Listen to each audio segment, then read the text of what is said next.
సంతానం కావాలన్న మీ కలను నిజం చేసుకోండి. 49 అంటే సంతానం, 49 అంటే సంతోషం. వివరాలకు సంప్రదించండి. నమస్తే, మీరు చూస్తున్న సుమన్ టీవీ. నేను మీ కీర్తి. నాతో పాటు ప్రముఖ ఆస్ట్రాలజర్ బ్రహ్మశ్రీ దేవరపల్లి బాలచంద్ర శర్మ గారు ఉన్నారు. నమస్తే గురుగారు. నమస్తే అమ్మ. శ్రీమాత్రే నమః.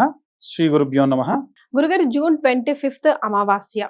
ఈ అమావాస్య జ్యేష్ఠ అమావాస్యగా పిలువబడుతుంది అండ్ చాలా ప్రత్యేకం అంటున్నారు. ఎందుకంటే 2 గ్రహాలు అంటే కుజుడు కేతు కలయికలో సంథింగ్ డ్రాస్టిక్ చేంజ్ ఈ అమావాస్య నుండి జరగబోతుంది అన్న వార్తలు వినిపిస్తున్నాయి. ఇందులో నిజమెంత? మీరు అడిగినట్టుగా జ్యేష్ఠ అమావాస్య జ్యేష్ఠ మాసంలో ఆఖరణ వచ్చే అమావాస్యగా చాలా మంది పరిగణలో తీసుకుంటారు. వాస్తవంగా జ్యేష్ఠ మాసం పూర్తయిన తర్వాతకి వచ్చేటువంటి అమావాస్య ఏదైతే ఉందో దాన్ని ఆషాఢ అమావాస్య అని కూడా అంటారు. అసలు ఆషాఢ అమావాస్య కిందనే పరిగణలోకి తీసుకోవాలి. మనకు ఈ యొక్క అమావాస్య నాడు అంటే మనకు డేట్స్ ప్రకారంగా చూసుకుంటే జూన్ 25వ తారీఖు నాడు వచ్చేటువంటి అమావాస్యలో కుజుడు మరియు కేతు గ్రహాల యొక్క కలయిక ఇది సింహలగ్నంలో ఉంది. దీని వలన ఏమవుతుందనంటే విపరీతమైనటువంటి బయట మార్పులు జరిగే అవకాశం ఉంటుంది. ముఖ్యంగా మన ఈ 2025 సంవత్సరానికి ఏదో శాపం తగిలిందా అనేటువంటి విధంగా అది కూడా కరెక్ట్గా మధ్యమ కాలానికి ఇప్పుడు మనం వచ్చాం. అయితే గతంలో రాశి ఫలాలు చెప్పినప్పుడు కూడా ప్రమాదాలు జరుగుతాయి. రాజకీయ నాయకులు ఒకరు ఖచ్చితంగా మరణించడం జరుగుతుంది. ప్రముఖ రాజకీయ నాయకులు నేను కూడా చెప్పడం జరిగింది. సినీ వర్గం నుంచి కూడా ఒకరు మరణిస్తారని చెప్పాను, ప్రముఖులు. అది కూడా మంచి గుర్తింపు ఉన్నటువంటి హీరోస్ కానీ యాక్టర్స్ కానీ అని. దాంట్లో ఆల్రెడీ గుజరాత్కి సంబంధించిన సీఎం గతించడం జరిగింది, ఎక్స్ సీఎం. అయితే ఇప్పుడున్నటువంటి ఈ 2025 సంవత్సరానికి ఏదో శాపం తగిలిందా అనేటువంటి విధంగా ఉంటుంది. ఎందుకంటే మనకు 1941వ సంవత్సరంలో క్యాలెండర్ తీసి చూస్తే ఎలా ఉంటుందో 2025వ సంవత్సరంలో క్యాలెండర్ యాజ్ ఇట్ ఈజ్ ఉంటుంది.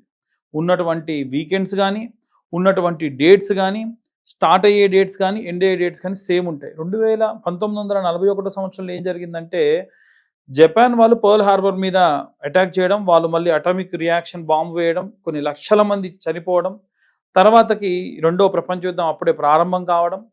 అలాగే ఉన్నటువంటి ఈ యొక్క ప్రపంచంలో చాలా చోట్ల ఆస్ట్రేలియా లాంటి దేశాల్లో అప్పట్లో అడవులు తగలబడడం, కాలిఫోర్నియాలో మైనింగ్ సంబంధించినటువంటివి పనులు చేస్తున్నప్పుడు వందల సంఖ్యలో మాస్గా జనాలు చనిపోవడం, అలాగే ఈ యొక్క చైనాలో కూడా ఉన్నటువంటి మైనింగ్ సంస్థలో 1500 మంది ఒకటేసారి చనిపోవడం, ఇలాంటి విపరీతమైనటువంటివి జరిగినాయి. మళ్ళీ అదే విధంగా జనవరి నుంచి ప్రారంభిస్తే పెహల్గాంలో దాడి కానివ్వండి, అలాగే కుంభమేళాలో స్టాంపేడ్స్ కానివ్వండి, ఐపీఎల్ మ్యాచ్ గెలిచిన తర్వాతకి బెంగళూరులో స్టాంపేడ్స్ కానివ్వండి, ఒక సినిమాకి సంబంధించి మన హైదరాబాద్లో స్టాంపేడ్ జరిగి ఒక తల్లి చనిపోవడం కానివ్వండి, అలాగే మొన్న ఫ్లైట్ క్రాష్లో 300 పైచీలకు జనాలు చనిపోవడం కానివ్వండి, ట్రైన్స్ గుద్దుకొని చనిపోవడం కానివ్వండి, బ్రిడ్జులు కూలిపోవడం కానివ్వండి, ఇవంతా కూడా ఏదో కావాలని ప్లాన్ చేస్తున్నట్టుగా లేదు. దీనికి కారణం ఏంటి అంటే ఈ సంవత్సరంలో ఉన్నటువంటి గ్రహ సంచారాల వల్ల కలిగినటువంటి మార్పులు. షష్టగ్రహ కూటమి వచ్చింది, ఎన్నోసార్లు చెప్పాం. అన్ని గ్రహాల కూటమి ఉండడం వలన విపరీతమైనటువంటి పరిస్థితులు నెలకొంటాయి అని చెప్పి. కాబట్టి అదే షష్టగ్రహ కూటమి ఏర్పడింది. ఆ తర్వాతకి పంచమగ్రహ కూటమి ఏర్పడింది. అలాగే త్రిగ్రహ యోగాలు, చాలా వరకు 3 గ్రహాలు ఒకటే చోట ఉండడం వల్ల త్రిగ్రహ యోగాలు కలిగినాయి. ఇవన్నీ కూడా జరగడం జరిగింది. ప్రత్యేకంగా ఈ జూన్ 25వ రోజు ఎందుకు అంటే ఇది మధ్యస్థ కాలం, కరెక్ట్గా half of the year. English లెక్కల ప్రకారంగానే మాట్లాడుకుంటే half of the year complete అయింది, ఇంకో హాఫ్ ఆఫ్ ది ఇయర్ ఉంది. కేవలం సగం రోజుల్లోనే ఇన్ని జరిగితే ఇంకా మిగిలిన సగం రోజులు ఎన్ని జరుగుతాయి. కాబట్టి చాలా చాలా జాగ్రత్తగా ఉండాలి. మరి ఈ అమావాస్యని ధ్యాసలో పెట్టుకుని అలాగే నెక్స్ట్ డే నుంచి ఎలాగో ఆషాఢం కూడా మొదలవుతుంది కాబట్టి ఏమైనా ప్రత్యేకమైన పూజలు కానీ రెమెడీస్ కానీ పాటిస్తే బాగుంటుందంటారా గురుగారు? మనకి ఏమైనా నెగిటివ్ అనిపిస్తే వెళ్ళకండి. ఏవైనా బయట వాతావరణం బాగాలేకుంటే ప్రయాణాలు చేయకండి. ఆరోగ్యం బాగాలేకుండా ఉంటే ప్రయాణం చేయకండి. మీ కుటుంబానికి మీరే పెద్ద అనుకుంటే ఎట్టి పరిస్థితుల్లో ప్రయాణం చేయకండి. మేము చెప్పేటువంటి రాశి ఫలాల్లో కూడా చెప్పాం.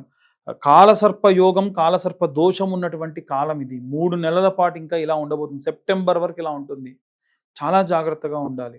ఎవరైనా సరే ఇక్కడ నెక్స్ట్ జరగబోయే ప్రమాదాలు కూడా ఇలాగే మాస్గా జరుగుతాయి. మాస్గా అంటే గ్రూప్గా జరుగుతాయి.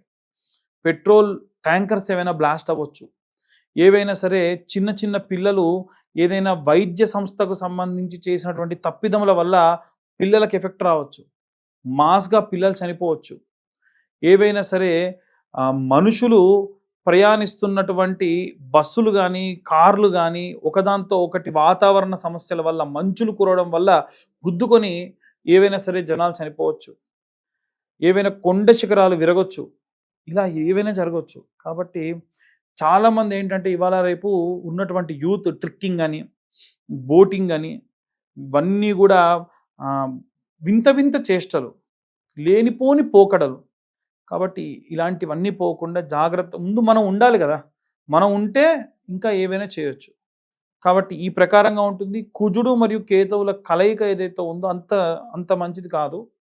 అక్కడి నుండి ప్రారంభమవుతుంది. తర్వాతకి బుధుడు మరియు కేతు గ్రహాలు కలుస్తాయి నెక్స్ట్ వచ్చేటువంటి నెలల్లో. అలాగే శుక్రగ్రహం మారుతూ ఉంటుంది గ్రహ సంచారాలు, మిగిలిన అన్ని గ్రహాలు అలాగే ఉంటాయి.